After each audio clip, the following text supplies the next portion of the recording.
Hey guys, I'm Sebastian. I'm going to be covering nerd neck today and things you might be feeling associated with nerd neck, or what they call eye posture or eye hunch or forward shoulder posture.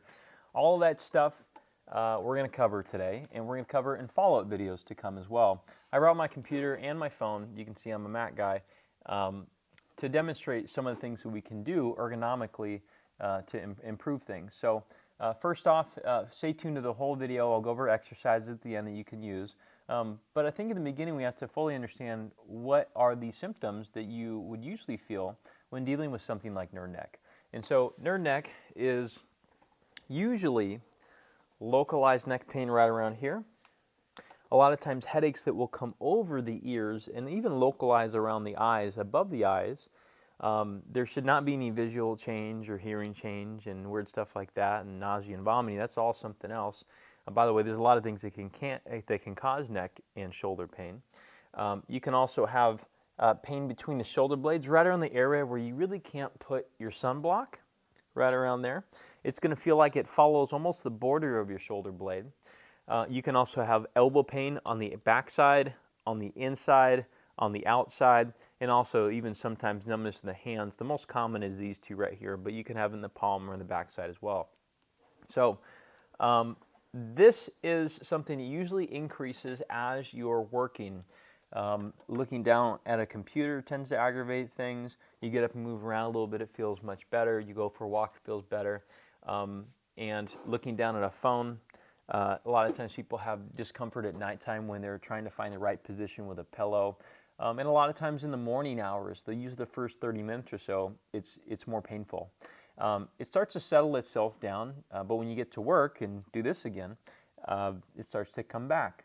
And so everybody's a little different in their presentation, but this is a really common presentation. I've had this myself as well, and my upper trap feels super tight, my pec feels super tight, and sometimes my shoulder feels painful as well. Now, if you're someone who actually is a recreational athlete too, you might notice that you're suffering with things like, so I'm a baseball player, I'd be suffering with shoulder pain or actually deadness of the arm. A lot of times people who are lifters, who like to go recreational lifting, CrossFit, and so on, they notice that they're having shoulder and neck pain associated with overhead pressing, with kipping, with push-ups. Those are all really common, okay? So the mechanics of really how this works are pretty simple. They call it forward head posture, or like this, because that's usually what's driving the problem. But there are other things that can be associated with the problem too, which is, if you notice my mid-back is also rounded, all right? If you looked up and down my spine right now, you can see that my low back is generally flat, because that's just me, all right? I'm not saying it's perfect, but it's generally flat. I'll try to round it a little bit for you. And then I have the upper back predominant round, and then my neck is kind of flat, right? If we were to kind of play a game of what's the outlier here, we can probably say that the mid-back seems like it's an outlier. And so we could actually do something really simple, an exercise I'll cover right now, is to kind of flatten the mid-back hump a little bit. And I know it sounds crazy, but a lot of times the mid-back has a very strong association with how your neck, shoulder headache feels. Okay, even the tightness of the pec and the upper trap are associated with the mid-back. And so one of the easiest things you can do is if you are kind of chained to a computer a little bit throughout the day, is you can take micro breaks where you just go and then you actually just put your upper back on the backing of the chair here. By the way, this chair is a little bit more flimsy. All right, usually a hard back chair works better. You can interlace your hands and put them right on the top of your head or behind your head, or even like let them kind of slide to the side just as so, and just lean over the chair.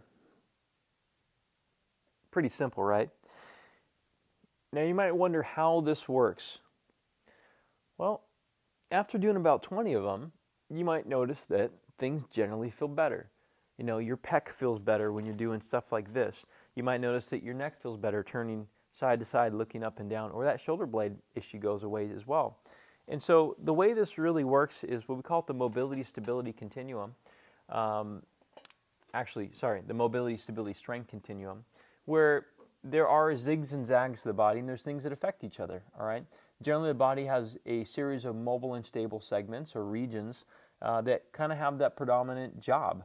And so we have the neck, upper neck, which should be pretty mobile. Most of the neck movement comes in the first two segments. The mid-back should be very mobile, but what happens is when you are rounded just as so, you actually get robbed of rotation rather than extension rotation. And I think you'll probably notice as well that if you go like this too and try to raise your arm up over your head, you can probably see my hand doesn't really go too far. It doesn't cover my ear. But if I sit up straight, it'll probably go way behind. And so the mid-back has an effect on the shoulder blade, and the shoulder blade has an effect on the shoulder and how the shoulder feels. And so these alternating series of mobile and stable areas are really helpful when we're looking at what is the outlier with something like nerd neck. How can we reduce nerd neck even though we've tried a lot of things like treatment local to the neck? Well, we can look at surrounding areas that are not painful like the mid-back, but also are dysfunctional in movement. Like, does the shoulder actually have full range of motion even when being upright? Does the mid-back have full range of motion? Do the hips have full range of motion? I know we're sliding all the way down here, but they're pretty important. And so if you notice that doing some of the mid-back extensions help you, I think you'll also see that there's light at the end of the tunnel. And there's other things you can do that you probably haven't been trying at all yet. Now, the second thing you should do is do the opposite of what you're doing. I know it's going to sound really simple, and I'll probably get a lot of comments about this, about, hey man, where's the stretch? Well, I gave you one already. But recovery from things like this really comes down to simple math. There's positive ones and negative ones, and there's other parts too, but that's the simplest way to put it. We can add more stuff to do, which is stretches and exercises and so on, looking for mobile areas that need more mobility, stable areas that need more stability, doing shoulder blade stability exercise. We can do all that stuff. And those are all positives. Those are good. I like them. But also at the same time, we have people who do a bunch of negative ones. They do negative math, while they only do a little bit of addition of that positive math. Let me give you an example. 12 hours. Another couple hours, right? I think I'll do a couple of these, right? And what is this really going to do? We have to start robbing ourselves of the negative math so we end up a positive result, okay? We can do some of these are great, but maybe one of the easiest things to do is just, let's see if this goes. Well, it's not going to move. So raise your desk. Get something on Amazon that keeps it a little bit higher so you can be upright. Get a standing desk that make this a bar stool and put it right here. A lot of you will have something that's about 36 inches up to your stove. And so something like this and then getting it higher and getting a detached mouse pad is probably the easiest thing. Or if you're stuck on a conference call, rather than talking down at your phone like this or being on the computer, put your Zoom one on your phone and walk around. Put ear pods in. I know everyone's got those things. So those are the easiest things you can do. Number one is just do some extension of a non-painful dysfunctional area such as the mid-back. And the second thing is do the math, all right? The math doesn't lie. And so if you're looking for help with this, we can certainly help you. We're in Costa Mesa, California. I'm Sebastian. I'm part of the locally world-famous PAIR at Performance Place Sports Care. We can help virtually or in person.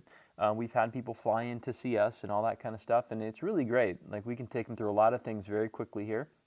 And I wish you can see the surrounding areas, but we got lots of tools, lots of implements, lots of weights, lots of bands, lots of things that we can do, and we have a really good result with it. So if you like what we have to say, click on the link description below. There's some links down there of other things that can be helpful to you if you're dealing with something like nerd neck. So I'll see you guys next time. We have more videos on this to come. There's also a massive article we just put out with some of these things as well.